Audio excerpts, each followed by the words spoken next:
Good afternoon, I'm Steve Hensley. First at 4, strong to severe storms are possible during the next couple of days, so we've declared a severe weather alert day. Meteorologist Evan Hatter has more on the timing and what to expect.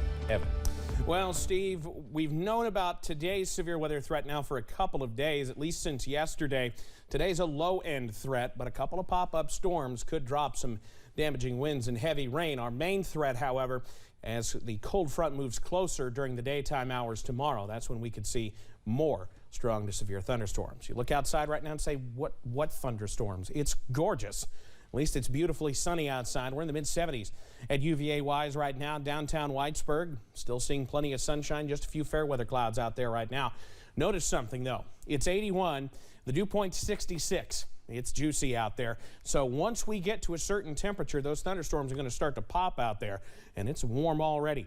How about 84 London and Somerset, 85 Manchester, 86 in Prestonsburg right now. It is a warm one around the region. Dew points in the 60s, meaning the atmosphere is pretty juiced up. Now, we haven't seen much so far. We still have kind of a lid on the atmosphere. A couple of showers in the parts of Powell and Menifee counties. Those are now just outside of our area into southern parts of Montgomery and Bath counties. But look out to the west where they've already seen showers and thunderstorms blossoming this afternoon out toward the Louisville area and points to the south and west. And I think eventually we're going to start to see those increase as well. How about that big spin over portions of the plain states? That's low pressure that's going to be moving up into the Great Lakes, dragging a cold front behind it as we head over the next couple of days. So keep that WYMT weather app handy. Look up the upper right-hand corner. Take a snapshot of that with your phone. That'll take you to the link where you can download our weather app on your Apple device or your Android device. You open it up and you see our forecast. We're running through the 70s tonight. More showers and storms possible, but the main event comes as we head into tomorrow afternoon. I'll have the very latest on that coming up in just a few minutes. Steve? All right, Evan, thank you. The country is mourning the deaths of 21 people killed in a mass shooting at an elementary school in Texas. We learned this morning that they were all in the same room. WYMT's Dakota Makers talked with a behavioral health specialist who says conversations following mass shootings are difficult to have.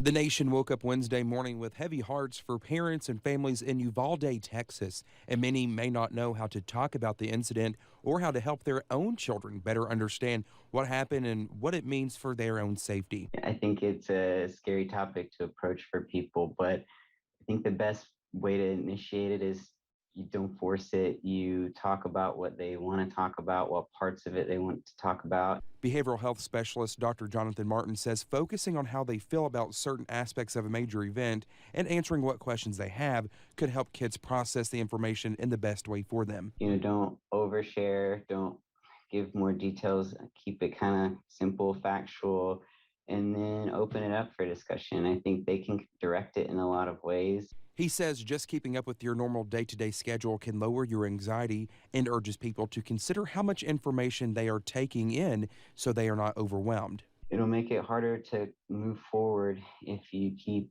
fixating and then seeing it and absorbing that extra information. Saying if you are struggling, it is best to get help from a therapist who understands. Dakota Makers, WYMT Mountain News. Senator Mitch McConnell talked about the shooting earlier today, saying in part, quote, "It is literally sickening to consider the innocent young lives that were stolen by this pointless, senseless brutality." There was extra security at some Kentucky schools today in the wake of the Texas school shooting. Of course, a lot of schools are already on summer break.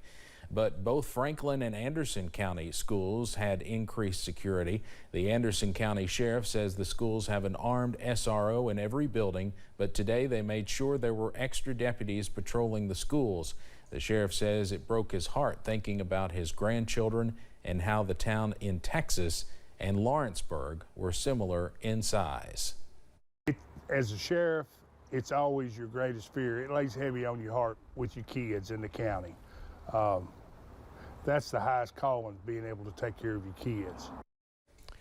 Sheriff Milam says they train every summer for active shooting situations. He says the key is keeping the person from ever entering the school. Well, we have a poll on our website right now asking if you support stronger gun laws. So far, it's a pretty even split, with about 50% saying yes and about close to 50% saying no. So good indication of the state our country's in right now, pretty split on many issues. You can still give us your opinion on WYMT.com. The FDA is outlining missteps the agency took responding to contamination issues at a Michigan factory at the center of the baby formula shortage.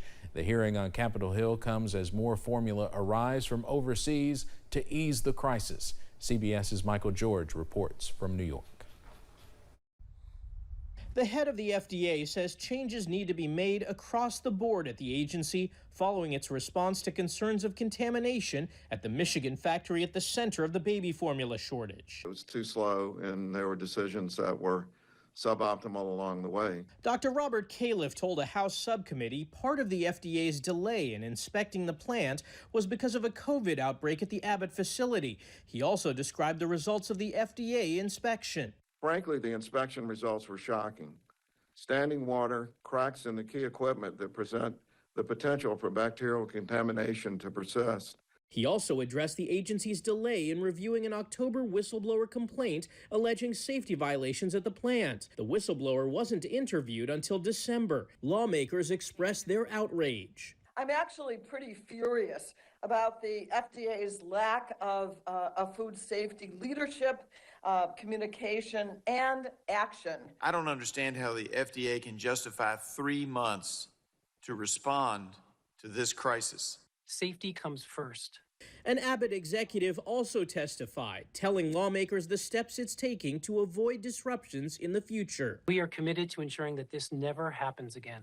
The hearing coincides with the arrival of a second shipment of baby formula from Europe to help ease the shortage. First Lady Jill Biden and Surgeon General Dr. Vivek Murthy were on hand at Dulles Airport for the arrival of the formula from Nestle. There's more to do. We know that. It goes to Pennsylvania to be distributed. Michael George, CBS News, New York. Abbott executives say after the company restarts production next month, it will be able to produce more formula than before the recall. The CDC still recommends the prescription antiviral drug Paxlovid for early-stage COVID-19 patients at high risk for severe disease. CDC officials said Tuesday that recent findings show some people who took Paxlovid had a reappearance of COVID symptoms and days later retested positive for the virus. The CDC reports those who did experience a COVID-19 rebound often had mild and brief illness. And they said that those people should re-isolate for at least 5 days as a precaution. Health officials are tracking the spread of monkeypox around the world as the World Health Organization reports the virus typically found in West and Central Africa is now suspected of spreading to 16 countries. The virus is not as contagious as COVID-19, and the WHO says overall risk of transmission is low. Let's head over to Wall Street now on this Wednesday. The Dow closes up today, more than 191 points. We'll have more financial news in our next half hour. Straight ahead here on First at 4, one grocery store is gaining attention for its unique business model, operating as a zero-waste establishment. But first, tracking showers and storms around the mountains yet again. I've got the very latest on the way on our Severe Weather Alert Day coverage next.